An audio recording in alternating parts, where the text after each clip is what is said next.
बहुत समय पहले की बात है। एक बहुत सुंदर गांव था। गांव वाले बहुत ही भोले भाले थे।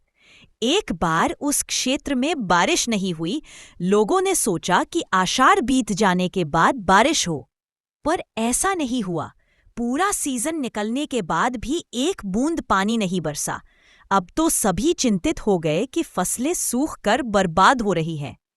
फिर जानवरों के लिए चारे पानी का प्रबंध कैसे होगा? लोगों ने देवताओं की पूजा अर्चना भी की, परंतु कोई फायदा नहीं हुआ। उसी गांव में एक नाई भी रहता था, जो बहुत ही बूढ़ा और अनुभवी था।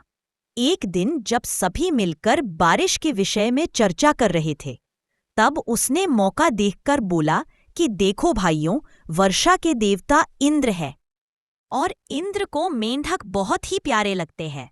अतः इंद्रदेव को प्रसन्न करने के लिए मेंढक और मेंढकी की शादी करा दो, तो इंद्रदेव की कृपा से वर्षा अवश्य ही होगी।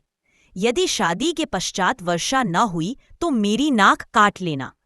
गांव के लोगों के पास उसकी बात मानने के अलावा और कोई चारा नहीं था। किसी ने कहा कि मेंढक मेंढकी को कहाँ खोजेंगे। इस पर झट से नाई ने अपने झोले से मेंढक और मेंढकी ये लो मेंढक और मेंढकी। मेंढक और मेंढकी हाथ में आते ही गांव वाले अपने काम में लग गए।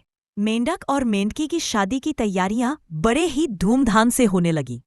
पंडित जी ने मुहूर्त निकाला और उसी मुहूर्त पर विभाग की सारी रस्में की गई। विभाग की सारी रस्में जैसी छेकाई, हल्दी, फलदान और इसके साथ साथ विवाह, सभी एक ही मुहूर्त पर संपन्न किए गए। विवाह में दान और दहेज भी दिया। दान दहेज के साथ साथ मेंढक और मेंढकी की सुख सुविधा की चीजें भी दी गई। विदाई का समय भी आ गया। मेंढक और मेंढकी को विदाई भी मेंढक और मेंढकी की विदाई भी कर दी गई। विदाई संपन्न होते हुए मूसलाधार बारिश शुरू हो गई। अब नहीं ये कहते नहीं थकता था कि देखा मेरी युक्ति काम कर गई और वर्षा होने लगी। मगर अभी स्थिति बदल गई। बारिश रुकने का नाम नहीं ले रही थी। लोगों ने देवताओं से फिर प्रार्थना की, बारिश रुक जाए, लेकिन बारिश रुक ही नहीं।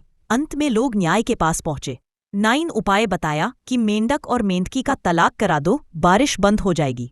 विवाह में खर्च ज्यादा होता है, परंतु तलाक कराने में खर्च बहुत कम लगता है। इसीलिए मेंढक और मेंढकी को फिर से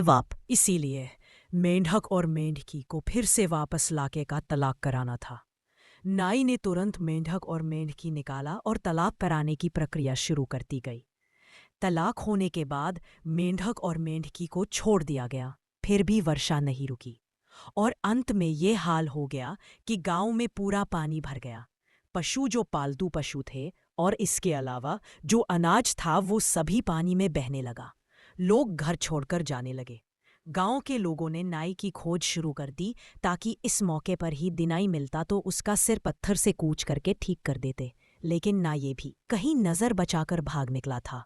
इस प्रकार हम देखते हैं कि इंसान अपने अंधविश्वास के चक्कर में अपना बहुत बड़ा नुकसान कर बैठता है, क्योंकि बाढ़ से ज्यादा तो सूखा ही अच्छा था। कम से कम जानवर तो जीवित थे, लोग तो सही थे।